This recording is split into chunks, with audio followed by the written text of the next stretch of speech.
Hiya, Chris here with another Fab 40 video. Today we're going to look at making Bannock bread. So you'll notice I'm not outside, just very quickly going to mix up the dough, let it sit for a while before we take it out of the fire to cook it.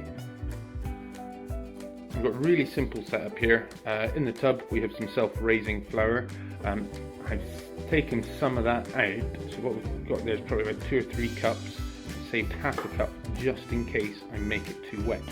The process is really straightforward. I'm slowly going to add the water to the flour and mix it up until it gets to a consistency where it's not wet and gloopy, but it's dry enough to collect any of the spare flour that's around the pot. So I'm going to slowly, I'll make a nice little hole in the middle, and slowly add the water to it, little by little. And then, time to get dirty, I'm going to start mixing this up. And I'll come back in a minute and show you the consistency we're looking for. Alright, so it's starting to come together now.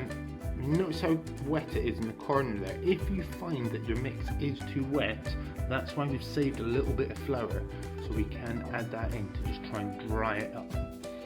This is starting to look like what we want. So it's not sort of shiny and wet, and it is just starting to collect all of the flour that's still in the corner of the pot. I'm going to give this a little bit more mixing and show you the end product.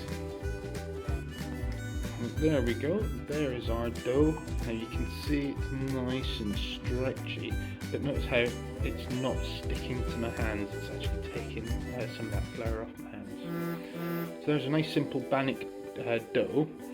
Well, now I need to nip outside and get the fire going, so I can just leave that to rest and to sit, and then we'll show you a couple of different ways of cooking it over the fire. So one way of cooking the Bannock bread is twisting it onto a stick and then holding it over the embers of a fire. This is great fun because the young people get involved and can see the efforts of their work. You can see that one there is well toasted. That was looking good. How's that one look? Mmm, delicious. So you can get your Bannock, wrap it around a stick, and you can slowly rotate it over the fire. This technique tends to cook on the outside a little bit faster, but the key is getting it as thin as you can around the stick. Another alternative is get yourself a little grill and pop that over the coals.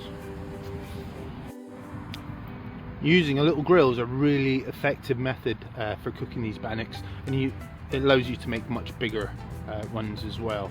But of course we are much closer to the fire, so let's consider safety, maybe get some tongs, use gloves, because at some point we will have to flip our Bannock over and cook the other side.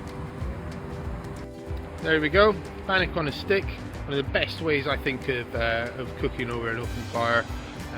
Now of course we are using a fire, so parental supervision, let's keep the little ones safe, but get them involved, get their hands dirty, let them create something that is actually quite tasty. Enjoy!